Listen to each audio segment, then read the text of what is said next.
Adverse position का सिद्धांत कहाँ तक लागू होता है?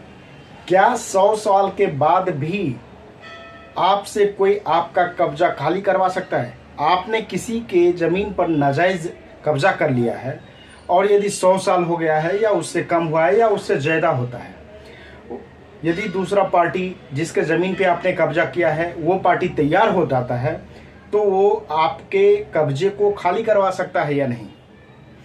इसी बात पे आज मैं बताने वाला हूँ, इसी पॉइंट को क्लियर करने वाला हूँ एक सुप्रीम कोर्ट के जजमेंट के माध्यम से। हेलो फ्रेंड्स, कैसे हैं आप सब? मैं आपका अपना मित्र एडवोकेट एस मिश्रा लीगल दर्पण चैनल में स्वागत करता हूँ। फ्रेंड्स, इस बिंदु को जानने के लिए वीडियो को लास्ट तक देखें और वीडियो देखने के बाद अच्छा लगता है तो चैनल को ज़्यादा से ज़्यादा सब्सक्राइब, वीडियो को ज़्यादा से ज़्यादा लाइक और शेयर करें। आइए फ्रेंड्स, जानते हैं सबसे पहले कि जजमेंट का नाम क्या है, केस टाइटल क्या है, जजमेंट कितने तारीख को हुआ और कहां से हुआ। केस का टाइटल है पूनाराम वर्सेस मोतीराम। जजमेंट का डेट है 29 फरवरी 2019 और माननीय सुप्रीम कोर्ट का जजमेंट है। अब आते हैं फैक्ट पे कि क्या मुद्दा था। एक जमीन जिसको कि पूनाराम ने खरीदा था, उसका दाखिल खारिज भी करवा लिया था और फिर वो दूसरे जगह व्यापार करता था, वो बिजनेस करने के लिए चला गया। 4-5 साल बाद आया तो उसने देखा कि उसके जमीन पे मोतीराम के नाम के व्यक्ति ने कब्जा कर लिया है। उसने मोतीराम को जमीन खाली करने के लिए कहा। मोतीराम जमीन खाली नहीं किया। उसके बाद पूनाराम ने एसडीएम कोर्ट में एक पिटीशन फाइल किया, जिस पिटीशन के माध्यम से उन्होंने एसडीएम को बताना चाहा कि मैंने ये ज़मीन खरीदा था और ये ज़मीन का दाखिल खारिज भी मेरे नाम से है, रजिस्ट्री भी मेरे नाम से है और ये ज़मीन पे इन्होंने कब्जा कर लिया।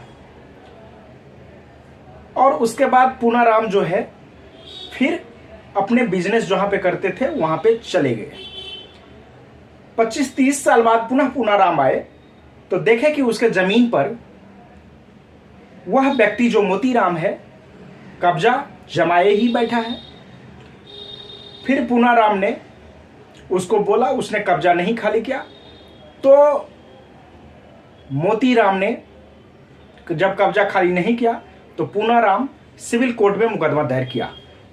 सिविल कोर्ट ट्रायल कोर्ट में मुकदमा चला। उसके बाद डिसीजन फैसला जो है वो पूनाराम के फेवर में आया। चूंकि पूनाराम का टाइटल था तो पूनाराम के फेवर में आया।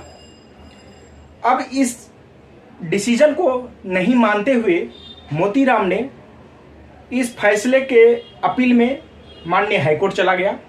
हाईकोर्ट ने सारे फैक्ट को देखते हुए यह फैसला दिया कि मोतीराम का 12 वर्ष से अधिक का कब्जा है, तो इस तरीके से एडवर्स पोजीशन के आधार पे उसका मालिकाना हक प्राप्त हो गया।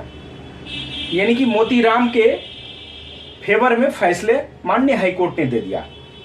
फिर पूनाराम माननीय सुप्रीम कोर्ट में चला गया।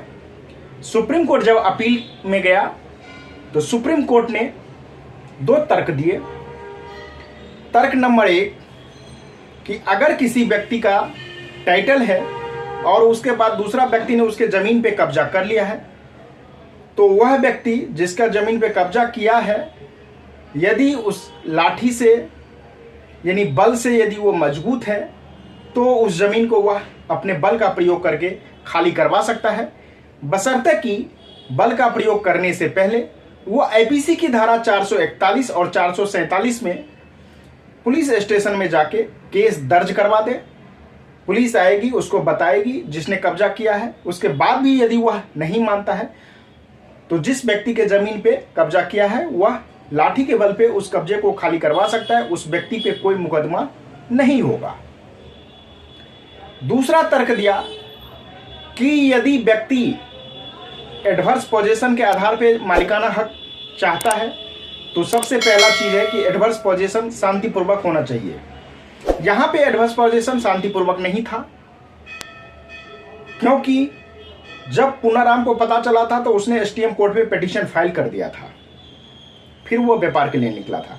तो इस तरीके से उसका कब्जा जो है कोई शांतिपूर्ण नहीं था, विवादास्पद था, विवादपूर्ण था। तो इसीलिए एडवर्स पोजीशन का यहाँ पे नहीं बन रहा है कोई। टाइटल पूनाराम के फेवर में है तो पूनाराम का ही जमीन हुआ। इस तरीके से सुप्रीम कोर्ट के जजमेंट से दो चीजें निकल के आई। पहली चीज कि यदि टाइटल आपके नाम से है और कोई व्यक्ति 100-200 साल से भी आपके जमीन पे कब्जा कर रहा है और यदि वह कब्जा शांतिपूर्ण नहीं है, तो आप लाठी के बल पे जब आप बलवान हो जाएं, पैसे वाले हो जाएं, पैगाम वाले हो जाएं, पैरवी वाले हो जाएं, तो उसके बल पे आप उस जमीन को उसे पुनः वापस प्राप्त कर सकते हैं। दूसरी बात, एडवर्स पोजीशन 12 साल तक यदि कब्जा शांतिपूर्ण रहता है तभी बनता है, शांतिपूर्ण नहीं रहता है तो एडवर्स पोजीशन का कोई ग्राउंड आधार नहीं बनता है।